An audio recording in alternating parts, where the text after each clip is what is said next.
Hello बच्चों, let's read this question. This question says that which of the following is a mismatched pair.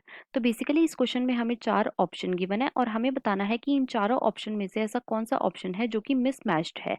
अब अगर इस question के मैं की कॉन्सेप्ट की बात करूं तो इस क्वेश्चन का जो की कॉन्सेप्ट है वो है बच्चों ecosystem. Let me write it over here, it is ecosystem. अब सबसे पहले तो देखो इकोसिस्टम क्या होता है। तो जो इकोसिस्टम है ये बच्चों एक फंक्शनल इंटरैक्शन है। ये क्या है? ये एक फंक्शनल इंटरैक्शन है। और ये इंटरैक्शन किस किस चीज के बीच में होता है? तो ये इंटरैक्शन होता है बच्चों mainly between biotic and abiotic component. So ecosystem is the functional interaction between biotic and abiotic component. Abiotic component, right. अब हम एक एक करके अपने सारे ऑप्शंस को चेक करेंगे। तो सबसे पहले हम ऑप्शन वन की बात करते हैं। ऑप्शन वन में हमें गिवन है the gradual and Fairlie predictable change और उसके आगे हमें गिवन है सक्सेशन। तो बच्चों ये बिल्कुल करेक्ट ऑप्शन है। क्यों? क्योंकि जो इकोलॉजिकल सक्सेशन होता है, इकोलॉजिकल सक्सेशन होता है, ये क्या होता है? तो ये बच्चों एक फेयरली और ग्रेजुअल प्रिडिक्टेबल चेंज होता है। किस चीज का? एक गिवन एरिया की स्पीशीज की कॉम्पोजिशन का। गिवन एरिया में स्पीशीज के कॉम्पोजिशन का जो ग्रेजुअल और फेयरली प्रिडिक्टेबल चेंज होता है उसे हम क्या बोलते हैं? उसे हम बोलते हैं इकोलॉजिकल सक्सेशन। तो ऑप्शन वन जो है ये बिल्कुल करेक्ट है। ऑप्शन टू में हमें गिवन है डीकॉम्पोजिशन और इसके आगे हमें गिवन है ऑक्सीजनिक। ये भी बच्चों बिल्कुल करेक्ट है। क्यों? डीकॉम्पोजिशन होता क्या है?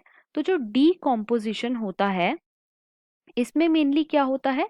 इसके अंदर जो कॉम्प्लेक्स ऑर्गेनिक मैटर होता है, कॉम्प्लेक्स ऑर्गेनिक मैटर होता है, ये बच्चों कन्वर्ट हो जाता है किसमें? सिंपल इनऑर्गेनिक कंपाउंड में। सिंपल इन ऑर्गेनिक कंपाउंड में, राइट। साथ ही साथ ये जो डीकॉम्पोजिशन होता है बच्चों इसके अंदर मेनली 5 स्टेप होते हैं और ये जो डीकॉम्पोजिशन होता है ये मेनली होता है ऑक्सीजन की प्रेजेंस में। तो इसीलिए डीकॉम्पोजिशन जो है ये एक ऑक्सीजनिक प्रोसेस है। तो ये भी बिल्कुल करेक्ट है। थर्ड में हमें गिवन है मेजर कॉन्स्टिट्यूएंट ऑफ वाटर और उसके आगे हमें गिवन है फास्फोरस। तो ये बच्चों इनकरेक्ट है। क्यों? क्योंकि जो वाटर है इसका मेजर कॉन्स्टिट्यूएंट क्या है? इसका मेजर कॉन्स्टिट्यूएंट होता है हाइड्रोजन और ऑक्सीजन। और फॉस्फोरस जो है ये किसका मेजर कॉन्स्टिट्यूएंट है?